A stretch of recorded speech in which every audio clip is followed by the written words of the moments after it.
Right now at 5, the 58th governor of Missouri gives his first State of the State address. And we've got clouds already beginning to slowly increase out there. It is going to be much warmer today, and then rain will arrive. Well, look at that forecast. Get you out the door coming up. Plus, students at Lamar High School got a chance to learn about military service. The 4 states' most watched news starts now. Well, good morning and welcome to the KOAM Morning News. It's 5 a.m. I'm Elise Snowy. I'm Chris Warner. It is now Wednesday, halfway through the work week, and it is January the 29th. Which means we're almost through January. February just right around the corner, which means Valentine's Day is going to be here before you know it. So you need to start making your plans now. And you can't say you didn't have time because, you know, the stores were putting out Valentine's Day stuff. I mean, the day after Christmas. The day after Christmas, literally. So you've had time to kind of plan this and get ready. So hopefully you are ready. And if you're not, don't worry. You still got a little bit of time. Today's a great day to get out, you know, do some catch-up shopping or just get out because it's going to be absolutely beautiful. I know I said it yesterday, but seriously, it's like we're getting a little free trial of spring. You know, it's going to get chilly again, but this warm weather, boy, it is nice. It's very nice. It's been nice not have to bundle up, too. Oh, I know. Oh, that's the thing I don't like about winter is all the layers you have to put on in order to be comfortable. And then you get inside and all the layers you have to remove to be comfortable inside. Let's look outside with our camera downtown Pittsburgh. Skies, again, are becoming partly cloudy out there. So, and like we mentioned yesterday, too, some of our southern counties already at a point of mostly cloudy, and others are still actually clear up north. But this will all begin to change as the day progresses. Our camera 7th and range line in Joplin looks pretty good so far as well. And as we take a look at the MoDOT camera, 20th and range line, we got 1, 2, 3 cars waiting at that red light. Otherwise, we're at least dry. We're looking good. And we're going to be dry through most of today as well. KDOT camera south of Pittsburgh also looking fairly good this morning. Let's take a look at the future track. So again, we'll have that mix of partly to mostly cloudy skies through the day. Winds are expected to be calm. And temperatures anywhere, depending on where you are, like Bentonville, for example, much warmer. We're talking 15 to 20 degrees above normal as we head through the afternoon. It won't be until later this evening we'll start to see some opportunities for those showers to begin rolling into the area. We're sitting at 39 in Joplin right now, 34 in Pittsburgh, and a quick look at temperatures across the area. They're still a bit chilly out there. We do have some 20s, like Iola, for example, 26, same with Neodesha and Parsons, but most of us upper 20s and low to mid 30s. We do have some upper 30s here and there as well. So kids get on the bus, they'll want a jacket, but you're going to want to give them something that keeps them warm but fits in the backpack maybe. We're going to be mid-30s, partly cloudy, southwest breeze 5 to 10. Winds will be calm later today, 60 when that bus brings them back home with those partly cloudy skies. That's where our highs are headed, right about 60 today. Some of us be a little cooler, some of us a little warmer, but either way you paint it, very, very spring-like. And partly cloudy skies, clouds gradually increasing, rain increasing overnight tonight. We're going to talk about those rain chances and how long they stick around and what happens with our temperatures this weekend here in just a few more minutes. Lise? All right, thanks, Chris. Well, the search for 2 children at a lake in Lynn County, Kansas takes a tragic turn.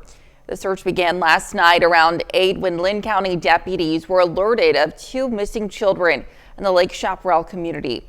Now, the sheriff's office used a drone to search the area above the lake where they discovered the 2 children had died trapped under the ice.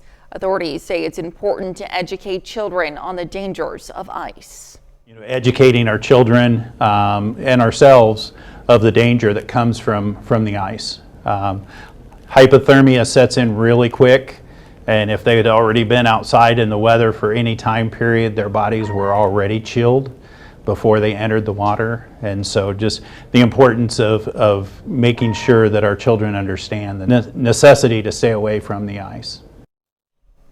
Rescue crews from Overland Park assisted with the recovery. This is a developing story, and we'll have more details on our website, KOAMnewsnow.com, as they become available. Well, Southeast Kansas authorities investigate after finding a body in the ruins of a house fire. The fire swept through a single-family home in La Harpe, Kansas, Monday. Authorities say the home was engulfed when they arrived, and it took several hours for firefighters to extinguish it. They later found an unidentified body inside, and authorities have requested an autopsy, and the Kansas State Fire Marshal's office is investigating. And now you can stay up to date with the latest news, weather, and sports with the KOAM Plus TV streaming app. It's available on Amazon Fire TV, Android TV, Apple TV Plus, and Roku. The player is also available on our news and weather apps as well as our website. Watch live streaming anytime, absolutely free. The KOAM Plus TV streaming app. Missouri Governor Mike Kehoe gives his first State of the State address last night. Governor Kehoe spoke before members of the General Assembly just 2 weeks after assuming the office. As in his acceptance speech, the governor spoke about improving the lives of Missourians through expanding education opportunities, cutting taxes, and expanding child care. Kehoe said those are all possible through focusing on public safety as well as enforcing and preventing crime in the Show Me State.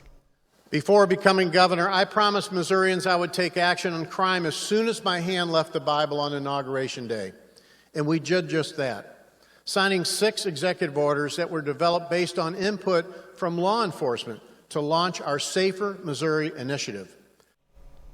Mike Kehoe was sworn in on January 13th as the 58th governor of Missouri. The Missouri National Guard is making history at Lamar High School with a new program called Guard X. Now, its intent is to give students a chance to meet Guard members and learn about what joining the military means. Recruiters were on hand to talk about educational benefits, combat routines, and employment options. The need for bringing it to the schools.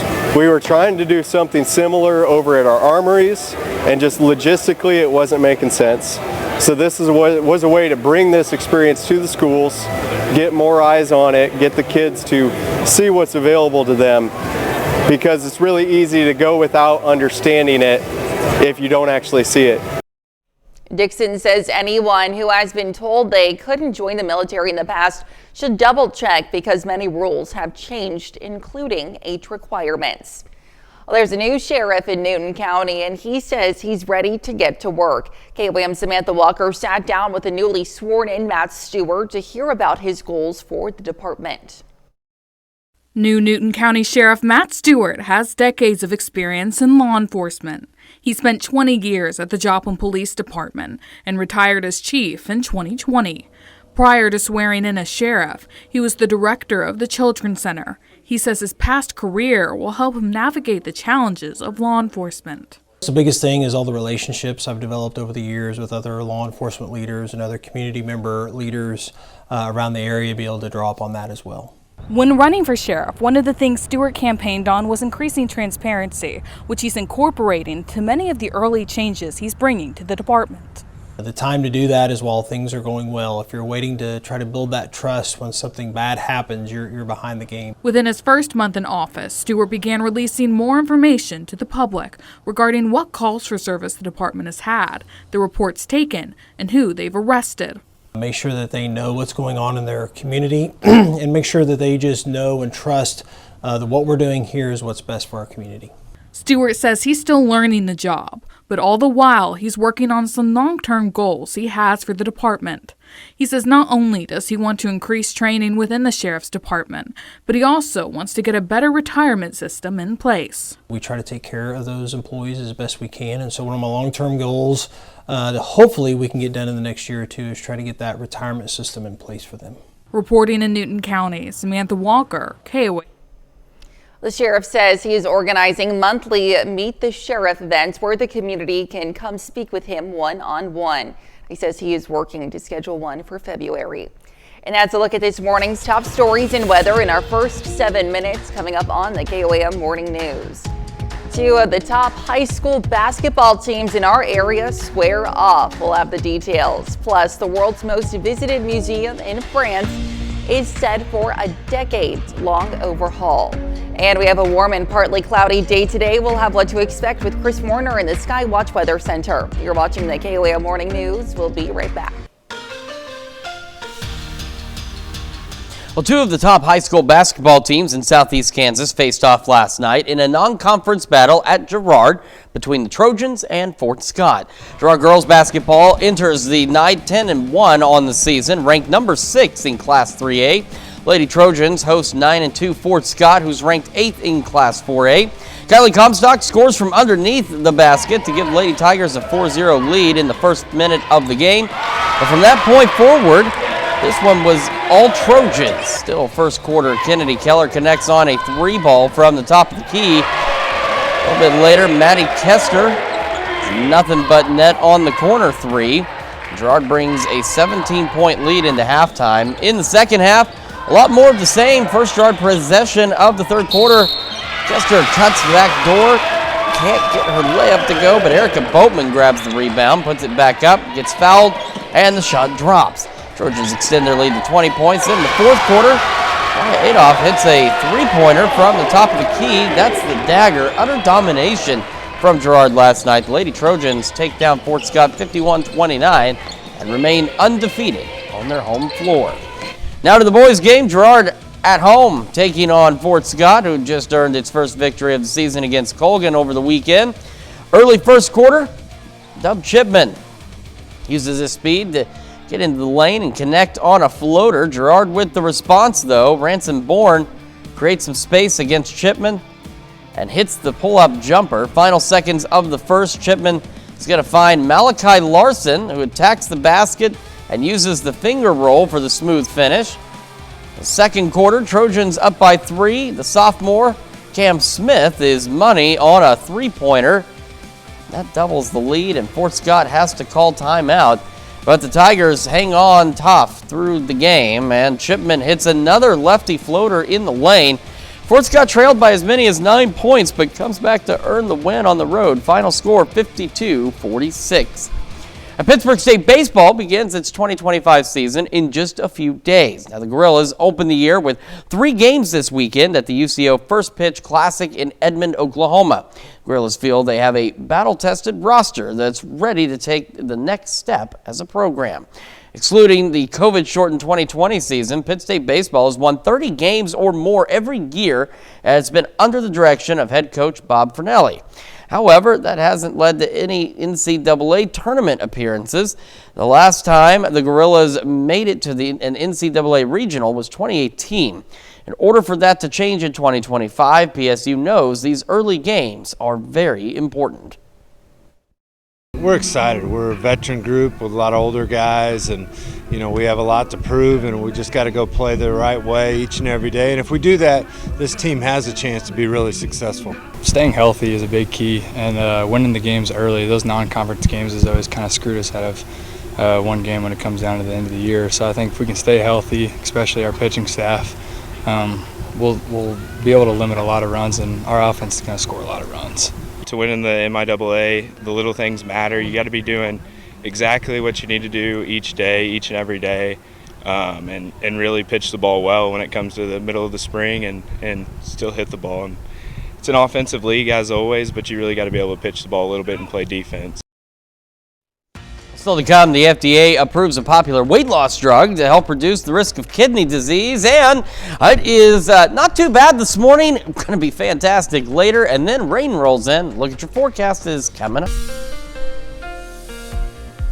Welcome back to the KOAM Morning News, 5:18 now. On this Wednesday morning, we are going to start, as we traditionally do, with the future track. And here's what we're looking at. By noon, we've got most of us low, mid-50s, even some upper 50s out there. So that goes into, depending on where you are, from north to south, as it usually is, a little cooler up north, a little warmer down south. We're looking at temperatures for everyone, anywhere from 15 to 20 degrees above normal as we head into the afternoon. So this whole let's try out spring thing, let's get that feeling again. I start feeling good, getting outside. I got outside yesterday. Didn't do a lot, but I got some stuff done and the kids enjoyed it. You're going to be able to do that again today. We'll have that mix of partly to mostly cloudy skies as clouds continue to gradually increase through the afternoon and into the evening. Then we're going to start to see rain chances. Now, I think our best best rain chances are going to start to build in after 9 tonight, and then they'll continue to spread across the region. Now, between the clouds and the rain, we're going to keep temperatures pretty steady, and we'll eventually fall back into the mid to upper 40s for most of us, but it's going to be a very slow fall. Temperatures aren't going to move that much overnight, but we'll have scattered showers and thunderstorms. Some of these could produce some heavy rain. So there's where the concern comes in for that flash flooding. Now, at this point, there are flood watches, but they are off to our south and to our east. So they are back off roughly down in this area here. So they're not quite in our area, but they're close. We still have those flash flooding concerns, but the significant flooding concerns, or the greater flooding concerns, I should say, are off to our south and east at this point. By the time we get our Thursday commute underway, continuous scattered showers and thunderstorms that through the morning hours will actually increase in coverage with our better chances of showers and storms going throughout the day on Thursday. Some good news is even though we are getting this little preview of spring, we're not getting a preview of severe weather. And that's great. We don't need that. We do need some rain. We don't need any severe weather. We're not anticipating any, but heavy rain at times from some of these storms, again, could lead to some minor flash flooding concerns. So it's something we'll keep an eye on. The other part of this is these showers and storms could last for a considerable period through most of our Thursday before they start to taper off by late Thursday afternoon into the evening hours. And by Friday morning, a few other showers could rotate through early Friday morning, and then it will eventually just have skies gradually clearing out there. We're going to have a northerly breeze. We're going to be a little cooler at or still a little above average, but not nearly as warm as it has been here the last couple of days and will be again today. We're sitting at 39 in Joplin. Southwest breeze at 6 makes it feel like it is 35. And across the region, again, we've got a mix just like yesterday. We've got some 20s, we've got some 30s. We're getting close. We've even got 40 in Bentonville. We've got other locations pretty close to 40. So depending on where you are, some of us a fairly mild start, others not as mild. Again, partly to mostly cloudy skies that are out there. Mid-30s to start, low 50s by 11 o'clock this morning. Our highs today, right about 60. So some upper 50s, low to mid-60s. And, of course, the winds will be calm. Clouds, again, increasing through the day. Shower chances start building in after about 9 o'clock or so. Then we'll have scattered showers and storms overnight tonight. This is what I'm talking about. So we fall into about 50 and eventually into the upper 40s. Southeast breeze at around 5 to 10 miles an hour. Scattered showers and storms tomorrow, upper 50s, so not as warm as today, but not that cool. Not bad Friday. Pretty great weekend. If you got something you want to do, maybe you just want to get out. Maybe you don't have something you need to do. You just want to get out, maybe walk a trail or something. Great weekend to do so. Next week, colder, but closer to normal with a few more rain chances. Let's check your forecast. We'll be back with more right after this. Well, topping Health Watch this morning. A popular injectable diabetes drug has been approved to treat kidney disease. Tuesday, Ozempic drug makers Novo Nordisk announced the Food and Drug Administration has approved the drug to treat patients with both type 2 diabetes and chronic kidney disease. A clinical trial found that injections of the medication reduced the risk of kidney disease getting worse. It also lowered the risk of kidney failure and cut the risk of death from heart disease. Chronic kidney disease is a common complication for people living with type 2 diabetes. According to the Centers for Disease Control and Prevention, about a third of adults with diabetes also have chronic kidney disease.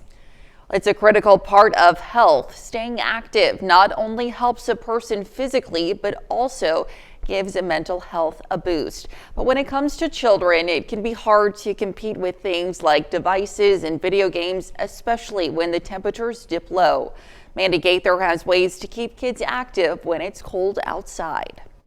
When the weather gets colder, the body's need for physical activity doesn't take a break. All year long, experts recommend children 3 to 5 stay active throughout the day, and those ages 6 to 17 should be moving for at least 60 minutes every day. Being active helps our body fight those cells that are going to come in and maybe make us sick. Being active also boosts our mood. While it's easy to set kids in front of a screen when it's cold outside, limiting time on devices should be something parents do all year long, says Catherine Sherry with Children's Healthcare of Atlanta's Strong for Life program. We can read, we can play games, but we also want to take care of our body and we want to get outside. Getting children outdoors in the winter may be a challenge, so Sherry says to do it as a family and make it fun. For younger kids, play I Spy while going on a walk, or get out and collect nature items to later make a collage. For older kids, race to the next mailbox. If you have to stay inside, Sherry says screens can also be used to promote activity. Check out apps that will get them moving. She says there's also something called competition bingo, where children complete tasks like 20 jumping jacks or making up a 1-minute dance routine in order to win. Doing things that are fun and enjoyable are going to help our kids want to participate in. For Health Minute, I'm Mandy Gaither. Sherry says another key thing to remember is that it's important to stay hydrated. She says it's easy to forget to drink water when it's cold outside.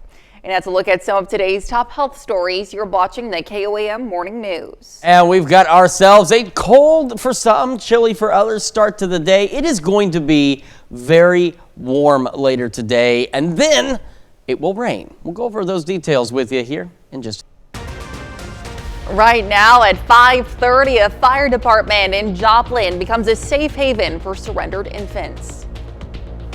And we've got ourselves a chilly start to the day. It will be warmer later, and then there might be some rain. We'll talk about all that for you, and the forecast gets you out the door coming up. Plus, we'll take you to one small Missouri town that's big on charm. The 4 states' most watched news starts now.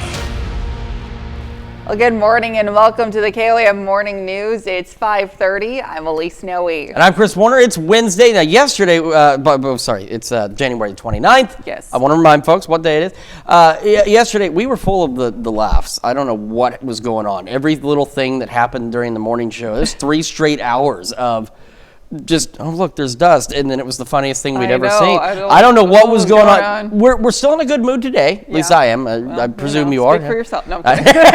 Oh, no. The giggles are starting. Yeah, see, it's happening. It's happening. But, man, I'm serious. If you weren't with us yesterday, we have all of our shows on YouTube. Yes. You should go back. It might be enjoyable. It might be crazy. It might not be enjoyable in the slightest for you. But every little thing, it seemed, was hilarious yesterday.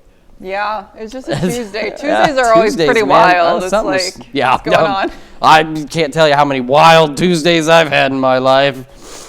Okay, I mean, I stayed up until 7 instead of 6 yesterday.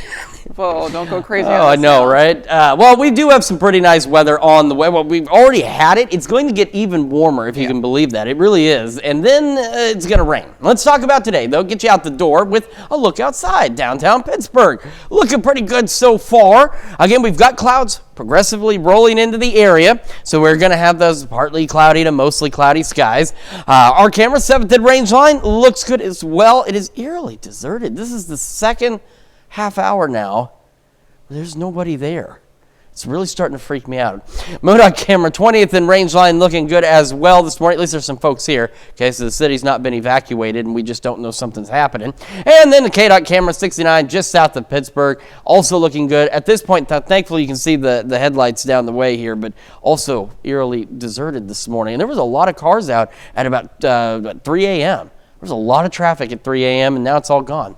Partly to mostly cloudy skies as we head through the afternoon. Temperatures for many of us, if not all of us, anywhere from 15 to 20 degrees above normal out there. Then once we get 8, 9 o'clock tonight, we'll start to see a few scattered showers. Between here and there, though, it's not going to be too bad. We're 39 in Joplin, 30 in Pittsburgh. So we do have a wide range of temperatures across the area, similar to what we saw yesterday as well. We've got some 20s, we've got 30s, we've even got 40 in Bentonville, and a number of locations pretty close to 40 out there this morning. So kids getting on the bus definitely want a jacket, but you want something that keeps them warm, but can also go into their backpack, as by the time they get home, they will not need it. 35, partly cloudy, southwest breeze 5 to 10. Winds are going to be calm later today, and 60 when that bus brings them home. And again, a mix of partly to mostly cloudy skies, highs right about 60. Some of us a little warmer, some of us a little colder out there, and by colder I mean upper 50s. And then clouds increasing as we head through the afternoon and evening. We're going to talk more about the rain chances, how long they last, and what happens this weekend here in just a few more minutes. Elise?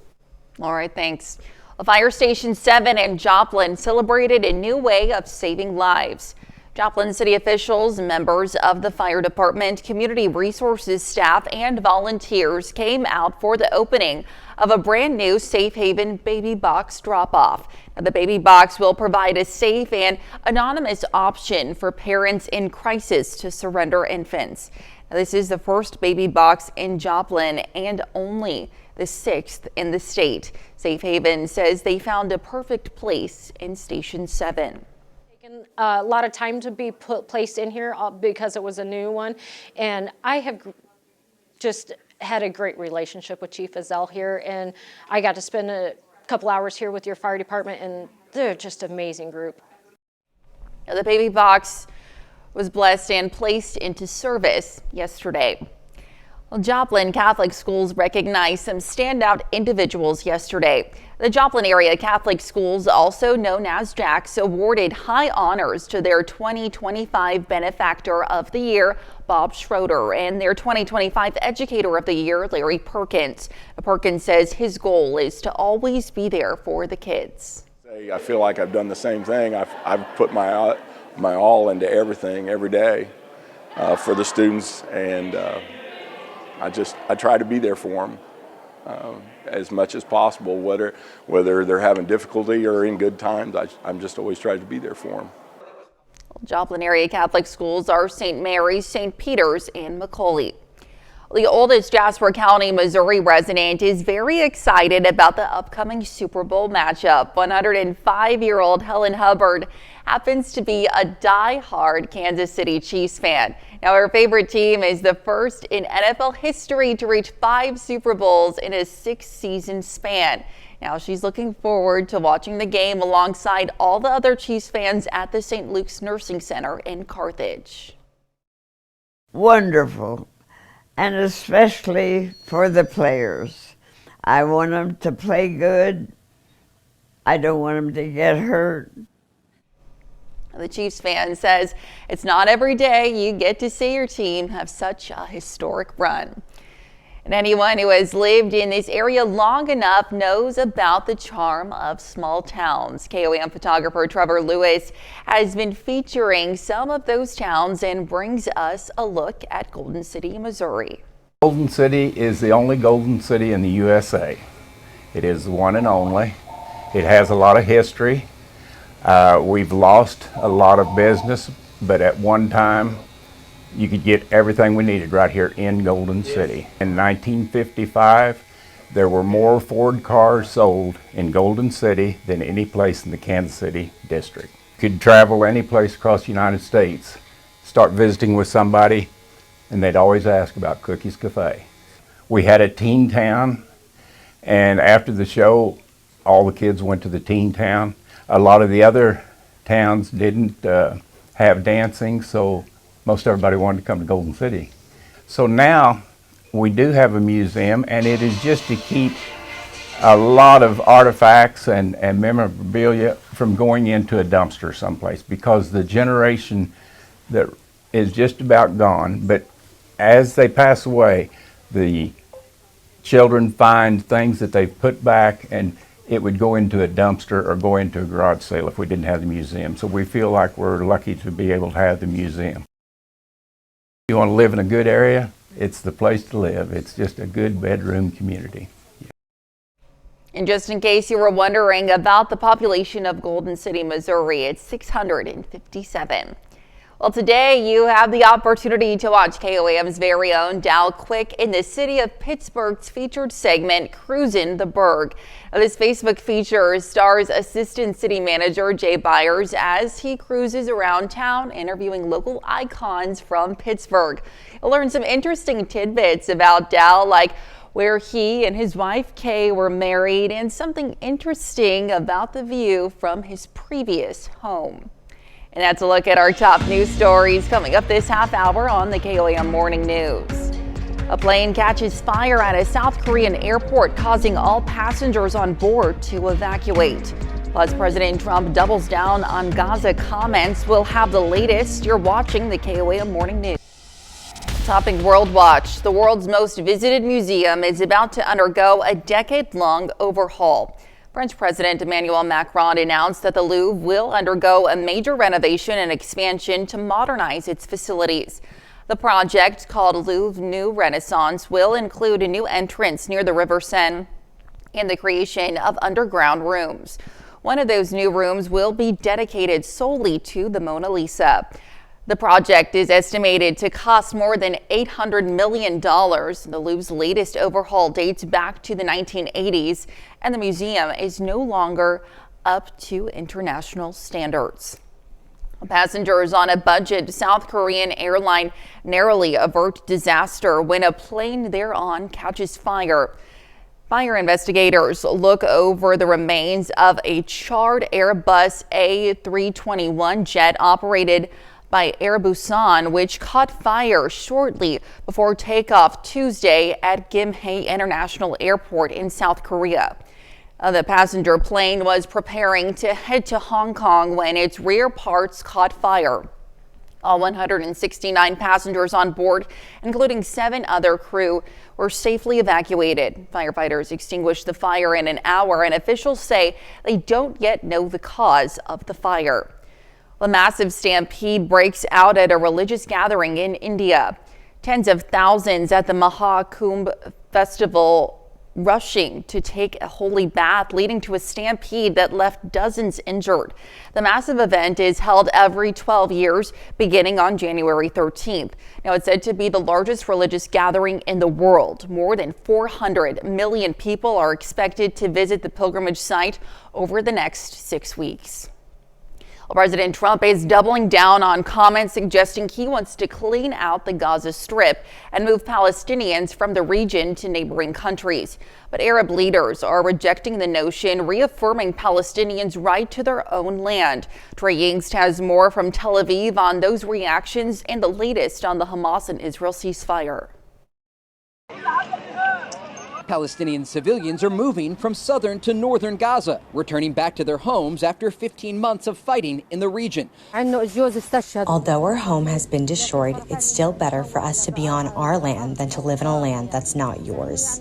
Local authorities say more than 300,000 displaced people have come back to northern Gaza after mediators reached an agreement between Israel and Hamas. Additional hostage releases from Hamas captivity are expected to take place this week.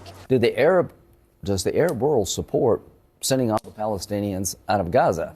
I'd be surprised if they did. And rejections pouring in after President Trump doubles down on comments to resettle Palestinians from Gaza to Egypt and Jordan. Our position has always been clear to the necessity of the Palestinian people receiving their rights and that the two-state solution is the only course forward in order to solve the Palestinian issue. Officials from other Arab nations are also rejecting Trump's idea and not accepting anything other than separate land for Palestinians. We emphasize that Jordanian national security dictates the inevitability of the Palestinians' steadfastness and their remaining on their land, and dictates the necessity that there be no form of displacement of the Palestinian people. Israeli Prime Minister Benjamin Netanyahu is expected to meet with President Trump in Washington in the coming days as mediators begin to work on phase 2 of the ceasefire. That's a look at World Watch. We'll be right back. Welcome back to the KOAM Morning News, 5:46 now. On this Wednesday morning, we are going to begin with the future track starting at noon today. We will have that mix of partly to mostly cloudy skies out there. Winds are expected to be calm, and look at these temperatures already low, mid, and upper 50s. And we're looking at temperatures, our highs today, anywhere from 15 to 20 degrees above normal. So the thing is, a very spring-like day. It's just we're at the end of January, so we're just kind of getting a little preview of hopefully spring, which will hopefully be here soon. We got Groundhog Day coming up soon, and I'm hoping he has some good news for us because I'm over the cold weather. We've had our snow, we've had our cold. We should be done with it. By this evening, clouds spreading across most of the region, and so we're looking at mostly cloudy to cloudy skies for everybody. And then after about 8, 9 o'clock, that's where we start to see scattered showers, maybe a couple of rumbles of thunder here and there. I do want to emphasize right now, no severe weather is expected. There's some minor severe threats to our south, but not close enough to here, not even close to here. But we could see some thunderstorms, and some of those thunderstorms, especially overnight and again into Thursday morning, could produce some heavy rain that could lead to some localized flash flooding. Now, there's a slightly higher flooding concern off to our south and east, but for us, some flash flooding will be possible, especially if you get under one of those thunderstorms as producing a fair amount of rain with it. So as we begin our Thursday commute, you want to just make sure you're aware if your route does have issues with flash flooding, whether going to or coming back from wherever it is you may be going to. And then also just be prepared with the umbrella and everything else, especially kids getting on the bus, because by the time that bus starts to show up, that's when a lot of this activity is going to start to roll on in, and we'll be dealing with scattered shower storms, heavy rain at times, just all throughout the day on Thursday. The good news is not overly windy, southeast breeze around 5 to 10. It's not going to be too terrible, but we are going to deal with rain and again some thunderstorms throughout the majority of the day on Thursday. They'll begin to become a bit more scattered by Thursday evening and maybe a few lingering showers early Friday morning. Otherwise, winds will shift out of the north. We're a little cooler on Friday. Clouds will progressively clear out from west to east as we head through Friday as well. Right now we're at 39 in Joplin. Feels like 35 with a southwest breeze at around 6 miles an hour. Temperatures out there, we have a very wide mix like we did yesterday, and we've got wide mixes very close to each other. Again, Miami, for example, at 26, then just up the turnpike, Joplin's at 39. Same even Pittsburgh, 28, and you go down, Joplin's 39. But we do have upper 20s and low to mid 30s, and Bentonville, though, still the warm spot, sitting at 40 this morning, so much warmer than where we were yesterday again. Looking to be about the mid 30s when we start our day. Partly cloudy skies will be about the low 50s by 11 o'clock this morning. Again, our highs right about 60 today. Some of us upper 60s, or sorry, low to mid 60s. Some of us upper 50s. Low 50s, upper 40s tonight, upper 50s tomorrow, and then right around 50 on Friday. We head into the weekend. If you just want to get outside, maybe take advantage of this break from the cold weather, walk a trail, do something outdoors, great weekend to do that, because then we're going to settle back to cooler but more seasonable temperatures next week with some additional rain chances. That's Check Your Forecast. We're back with more right. Well, a mysterious and magical world normally seen up close only by the brave and bold is brought into clear focus in an amazing annual contest celebrating close-up photography. Jeremy Roth has today's Take a Look at This. Up close and very, very personal. That's the specialty for a host of incredible artists that make up the winner's circle of the 2024 Close-Up Photographer of the Year competition. In the annual contest's 6th edition, there were over 11,000 entries across 61 countries, highlighting nature's hidden wonders through the exclusive use of close-up, macro, and micro photography. Judged by a jury of photographers, scientists, journalists, and editors, 11 images emerged victorious across multiple categories such as intimate landscape, arachnids, fungi, underwater, and more. All equally fascinating, fantastical, and sometimes frightening.